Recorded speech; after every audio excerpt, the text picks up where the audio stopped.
MJF's new storyline in AEW has become a big topic amongst the community, so we'll see what's going on with him. We'll also check out a few stories with AJ Lee. Let's start things off with the MJF and AEW storyline. It's been a hectic few weeks for wrestling talent being frustrated and walking out of their companies. Obviously, the biggest story over the last few weeks was everything related to Sasha Banks and Naomi. Sasha and Naomi left after feeling disrespected. WWE made the story even bigger by taking several shots at Sasha and Naomi, and that situation has been getting talked about ever since. Well, crazy enough, another similar situation has been going on recently over in AEW with MJF. MJF is one of the main cornerstone pieces of AEW. He's been there from the start. They took a chance on him, and clearly, he's blown up into being a massive star for AEW. But one of the reported big concerns with MJF and AEW is that despite his huge star status, he's on the bottom of the roster for when it comes to yearly salary. Despite outworking his previous deal, MJF was allegedly still earning the same small salary from when he first started in AEW.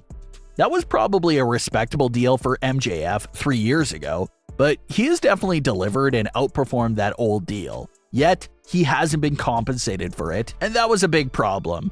You see this all the time in sports as well. A player will get a small contract and an opportunity to play, but if they outperform that small deal, the teams will go back and usually reconstruct the contract to match the pay to how the individual performed. So, same idea here. MJF has outperformed his original AEW deal and has reportedly been looking to get compensated for it.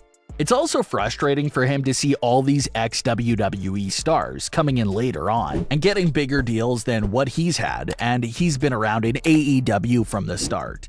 So that's all the rumors that were going around. It really heated up over the weekend of the Double or Nothing event, where more and more reports claimed that MJ was holding out until he got a better deal from AEW.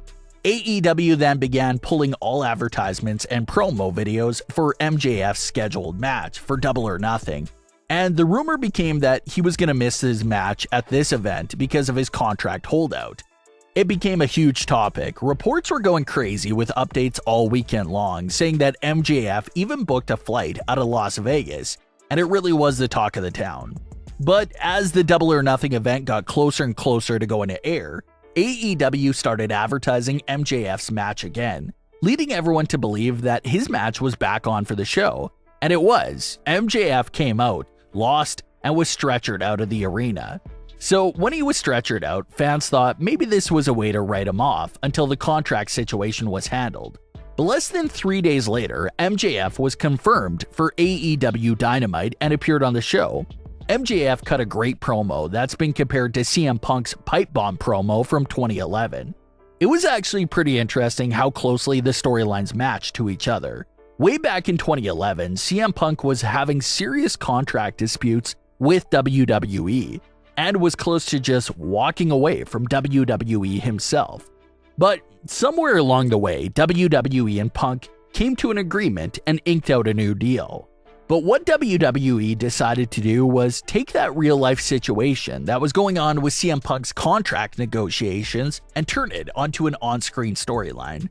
And it turned out to be one of the best stories going on at the time.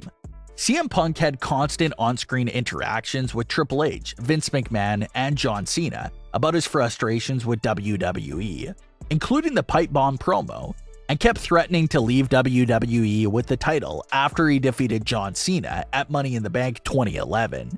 And that's exactly what he did. CM Punk defeated John Cena for the WWE title that night, left through the crowd, and his contract was expiring right at midnight that night.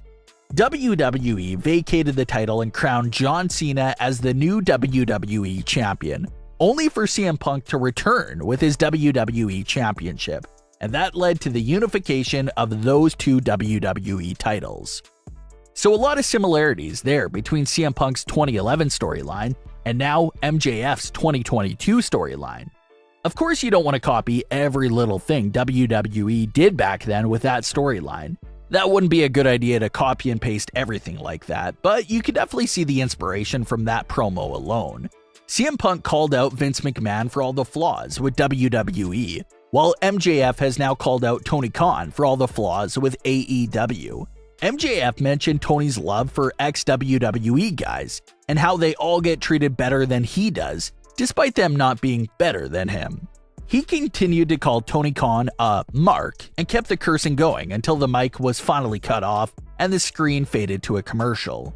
CM Punk came out during the commercial break to chase MJF out of the ring through the crowd, and that was that. Even though this is most definitely a new storyline, AEW wants to give the illusion that it's real life. So AEW didn't post any footage or mention of the MJF promo on all their social medias. And when the show returned from commercial break, the commentators acted like the MJF promo never happened, which was done on purpose. AEW did take down MJF as a member on their active roster and pulled all of his merchandise, which again, we just saw happen with Sasha Banks and Naomi. They had all their merchandise pulled as well. But the big difference there is that Sasha Banks and Naomi is a real-life situation.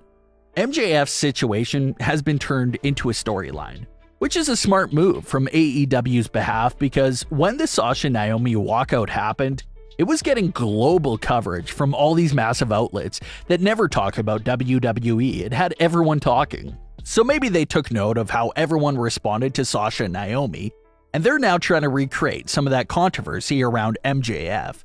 And it's definitely working because everyone's talking about it. So it'll be interesting to see where this storyline goes and what could be next for MJF in AEW. AJ Mendez, formerly known as AJ Lee in WWE, recently made a rare appearance on Renee Paquette's podcast. AJ talked about a handful of topics from WoW Wrestling to AEW to her final days in WWE. AJ had this to say about what Vince McMahon told her when she first told him about her decision to retire from WWE. Quote, "He was very kind. He was like, the door's always open if you want to come back. I know it's different for some people, but to me, it was so important to go out on top on my own terms. You go back and there's a lot of people who get buried there at the end. It just felt like it was the right time and the right way. I couldn't do anything else. There wasn't anything else I wanted in my career. I feel like I checked everything off." End quote. At the time of AJ's retirement in WWE, it just came out of nowhere and left fans shocked, but she definitely made some great points there about her decision. And it's something that Undertaker touched on too. If you hang around for way too long, you just start tarnishing your legacy more than adding to it. So that's one of AJ's reasonings to retiring when she did. She was in the prime of her career. Her last match was basically a win at WrestleMania, and she wanted to go out on top, which she definitely did. AJ also said that she never watched any of her old matches back, but how she's getting into watching AEW and of course working with WoW Wrestling. She also said that how proud she was of CM Punk and how AEW has been a safe working experience for him so far, with him being surrounded by a lot of people that care about him. AJ did give her usual answer of never say never when the topic of her own wrestling return came up, but she expressed that she's very happy working on everything she's working on right now. But what are your thoughts on all of today's stories? Leave your comments below. Don't forget to subscribe with all notifications on and leave a like if you enjoyed. Thanks for watching, guys.